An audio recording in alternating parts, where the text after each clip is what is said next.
Welcome viewers. இந்தியாவில் உத்தரப்பிரதேச மாநிலம் அயோத்தி ராம ஜென்ம பூமியில் மிக பிரம்மாண்டமாக ராமர் கோவில் கட்டப்பட்டுள்ளது. அயோத்தி ராமர் கோவில் கும்பாபிஷேகம் ஜனவரி 22 நடைபெறுகிறது. இந்த நிகழ்வில் பிரதமர் நரேந்திர மோடி பங்கேற்று பகல் 12:20 மணியளவில் கர்ப்பகிரகத்தில் ராமர் சிலையை பிரதிஷ்டை செய்ய உள்ளார். கும்பாபிஷேக விழாவுக்கான ஏற்பாடுகளை ஸ்ரீ ராம ஜென்ம பூமி அறக்கட்டளை செய்து வருகிறது. இந்த ராமர் கோவில் கும்பாபிஷேக விழாவை நாடு முழுவதும் உள்ள ரயில் நிலையங்களில் நேரடி ஒளிபரப்பு செய்ய உள்ளதாக தகவல் வெளியாகியுள்ளது. மேலும் அனைத்து மத்திய அரசு அலுவலகங்களும் ஜனவரி 22 அரை நாள் விடுமுறை அளித்து மத்திய அரசு அறிவிப்பை வெளியிட்டுள்ளது.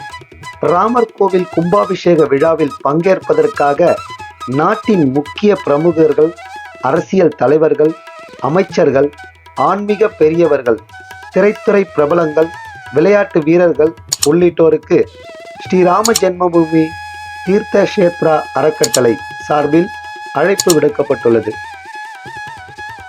இந்த அயோத்தி ராமர் கோவில் கும்பாபிஷேக விழாவிற்காக உலகம் முழுவதும் உள்ள கோடிக்கணக்கான இந்துக்கள் ஆவலுடன் எதிர்பார்த்து கொண்டுள்ளனர். இந்த அயோத்தியில் கட்டப்பட்டுள்ள ராமர் கோவிலின் சிறப்புகள், கட்டிடக்கலை ஆகியவற்றை தான் இந்த வீடியோவில் நாம் பார்க்க உள்ளோம். வாங்க வீடியோக்குள்ள போலாம். Welcome to Vijay info.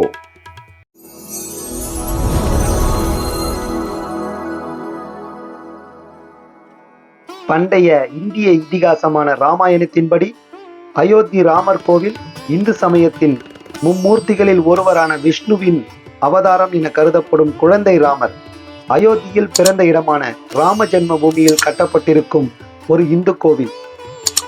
இது இந்தியாவின் உத்தரப்பிரதேச மாநிலத்தில் அயோத்தி மாவட்டத்தின் நிர்வாக தலைமையிடமான அயோத்தி நகரத்தில் அமைந்துள்ளது. இந்த ராமர் கோயில் கட்ட அடிக்கல் நாட்டு விழா ஆகஸ்ட் 5, 2020 பிரதமர் நரேந்திர மோடியால் நிகழ்த்தப்பட்டது. அயோத்தி ராமர் கோயிலுக்கான வடிவமைப்பு 1988 அகமதாபாத்தைச் சேர்ந்த சோம்புரா குடும்பத்தின் சந்திரகாந்த் சோம்புராவால் தயாரிக்கப்பட்டது. பிறகு சில மாற்றங்களுடன் 2020 கட்டிட வரைபடம் தயாரிக்கப்பட்டது. இந்த அயோத்தி ராமர் கோவில் 235 அடி அகலமும் 360 அடி நீளமும் 161 அடி உயரமும் கொண்டதாக உள்ளது. கோவிலின் பிரதான அமைப்பு ஒரு உயர்ந்த மேடையில் கட்டப்பட்டு 3 மாடிகளை கொண்டிருக்கும். இதன் நடுவில் உள்ள கருவறையை சுற்றி 5 மண்டபங்கள் இருக்கும். கருவறைக்கு மேல் 161 அடி உயர கோபுரம் இருக்கும். கட்டிடத்தில் மொத்தம் 360 தூண்கள் இருக்கும். சிவனின் அவதாரங்கள், விஷ்ணுவின் 10 அவதாரங்கள், 64 சௌவதி யோகினிகள் மற்றும் சரஸ்வதி தேவியின் 12 அவதாரங்கள் அடங்கிய பத்திகளில் தலா 16 சிலைகள் இருக்கும். படிக்கட்டுகளின் அகலம் 16 அடியாக இருக்கும்.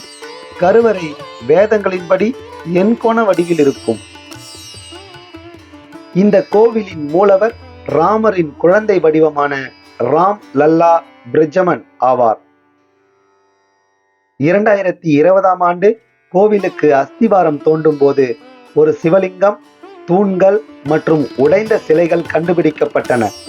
இக்கோவில் இப்பொழுது அதிநவீன தொழில்நுட்பத்துடன் கட்டப்பட்டுள்ளது. இந்த கோவில் மோசமான நிலநடுக்கங்கள், பெருவெள்ளங்களால் பாதிக்கப்படாமல் இன்னும் பல நூற்றாண்டுகளுக்கு தாங்கக்கூடிய வல்லமையுடன் அமைக்கப்பட்டுள்ளது. டாடா கன்சல்டிங் இன்ஜினியர்ஸ் லிமிடெடும் லாசன் அண்ட் டியூப்ரோவும் இணைந்து சிறப்பாக திட்டமிட்டு நவீன கட்டட தொழில்நுட்பத்தால் இந்த கோவில் கட்டப்பட்டுள்ளது. இந்த கோவில் வடிவமைப்பு நகரா ஸ்டைல் கட்டிடக்கலையை சார்ந்துள்ளது. இதில் முழுக்க கருங்கல்லாலான 360 தூண்கள் அமைக்கப்பட்டுள்ளன. நவீன இரும்போ, எஃகோ அல்லது சிமெண்டோ பயன்படுத்தப்படவில்லை.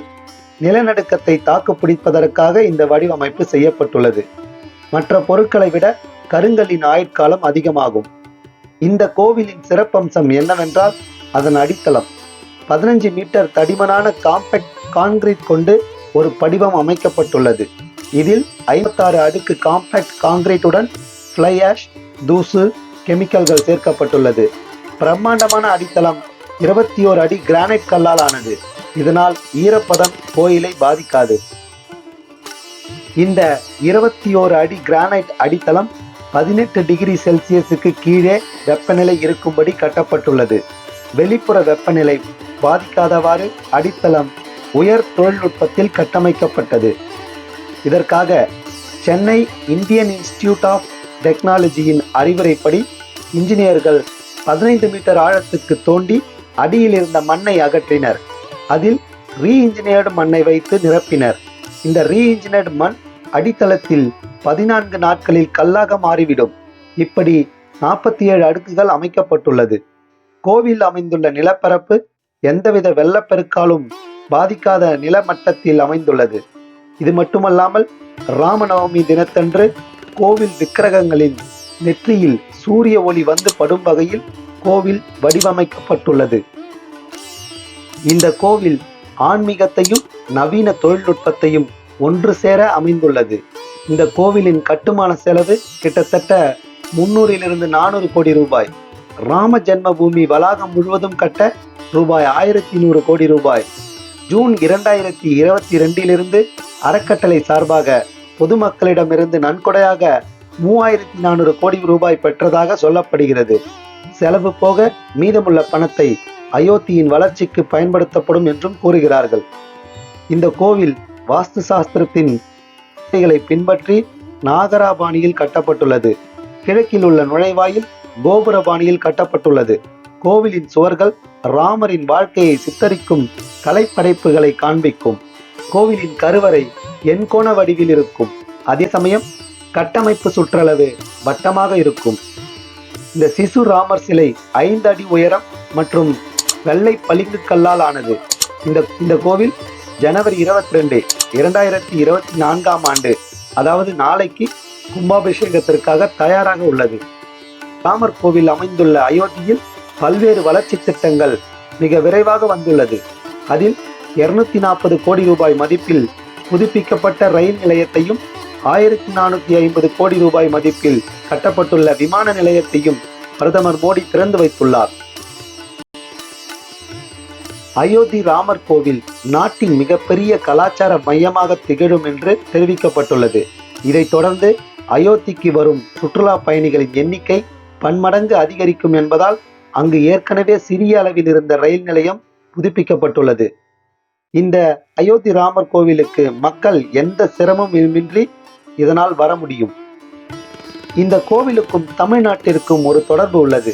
அதாவது இக்கோவில் கும்பாபிஷேகத்துக்கு தேவைப்படும் 12 ஆலய மணிகளும் 36 பிடிமணிகளும் பெங்களூருவை சேர்ந்த தொழிலதிபர் மூலம் நாமக்கல்லில் தயாரித்து அனுப்பப்பட்டுள்ளது.